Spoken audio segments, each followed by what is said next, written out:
आदरणीय मेरे प्रिय दोस्तों और भक्तों, बाणासुर पर शिव जी की कृपा कैसे हुई, यह एक सूक्ष्म वृत्तांत है, आपके समक्ष रखने जा रहा हूँ। दोस्तों, यह बहुत ही सुंदर वृत्तांत है, लेकिन ज़्यादा से ज़्यादा आपके 3-4 मिनट इसमें लगने वाले हैं। दोस्तों, 3-4 मिनट में यह वृत्तांत खत्म कर दूंगा। उम्मीद करता हूँ कि आप बने रहेंगे इस वृत्तांत के अंत तक मेरे साथ। आपको स्वयं पता चल जाएगा कि बाणासुर पर शिव जी की कृपा किस प्रकार हुई।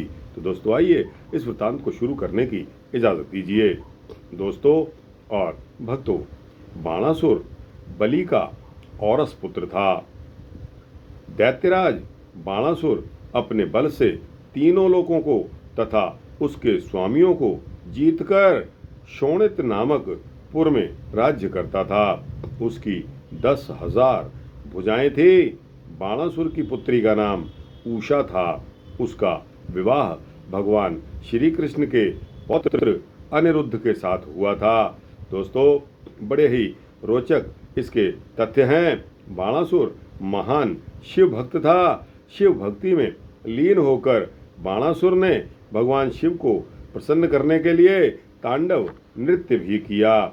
उसके सुंदर नृत्य से प्रसन्न होकर भगवान रुद्र ने बाणासुर को वर मांगने के लिए कहा।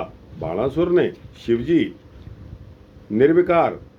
की निर्विकार भक्ति, अक्षय गाणपत्य गणों का अधिपति का भाव तथा प्राणियों के प्रति दया भाव आदि वर मांगते हुए प्रेम पूर्वक शिव जी की स्तुति की। बाणासुर का यह वचन सुनकर भगवान सदाशिव तुम सब कुछ प्राप्त करोगे, इस प्रकार कहकर वहीं से अंतर्ध्यान हो गए। गजासुर वध की कथा आती है तथा इसके साथ ही कृत्तिवासेश्वर लिंग की स्थापना भी इसी के साथ ही इसी अध्याय में दी गई है। दोस्तों, गजासुर महिषासुर का पुत्र था।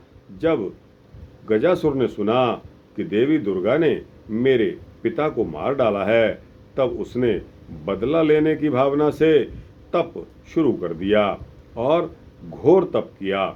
उसके तप की ज्वाला से सब जलने लगे। ब्रह्मा जी से वर पाकर वह भी घमंड में आ गया। जब वह घमंड में भर गया, गर्भ में भर गया, तो वह भी अत्याचार करने लगा। इसी क्रम में वह काशी आया और भक्तों को सताने लगा। दुखी देवताओं ने ब्रह्मा जी के साथ भगवान शंकर से प्रार्थना की। भगवान शंकर ने घोर युद्ध में उसे हराकर त्रिशूल में पिरो दिया। तब उसने भगवान शंकर का स्तवन किया। गजासुर के द्वारा वर मांगने पर भगवान शिव ने कहा कि हे दानवराज, तेरा यह पावन शरीर मेरे इस मुक्ति साधक काशी क्षेत्र में मेरे लिंग के रूप में स्थित हो जाए। इसका नाम कृत्तिवासेश्वर होगा। यह संपूर्ण लिंगों में शिरोमणि और मोक्षप्रद होगा। यह सुनकर विष्णु जी और ब्रह्मा जी आदि समस्त देवताओं का मन हर्ष से परिपूर्ण हो गया। ब्रह्मा जी कहते हैं कि हे मुनि सत्तम, मैंने आपसे रुद्र संहिता के अंतर्गत इस युद्ध खंड का वर्णन बता दिया है। यह खंड संपूर्ण मनोरथों को प्रदान करने वाला है तथा भक्ति मुक्ति रूपी फल देने वाला है।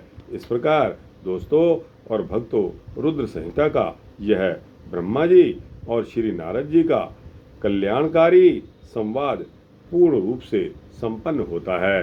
तो दोस्तों, यह वृत्तांत समय में समाप्त हो गया और इसी वृत्तांत के साथ युद्धखंड रुद्र संहिता का भी समाप्त होता है।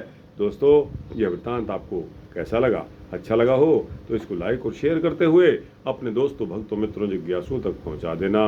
कमेंट सेक्शन में अपनी राय अवश्य देना। आपकी राय मेरे लिए बहुत ही मूल्यवान होती है। मुझे सुधार करने का मौका मिलता है। और दोस्तों, इस चैनल को अगर आप सब्सक्राइब कर देंगे तो आपको सबसे पहले इसी तरह के सूक्ष्म भक्ति वृत्तांत मिलते रहेंगे। जय शंकर की जय, माता पार्वती जी की।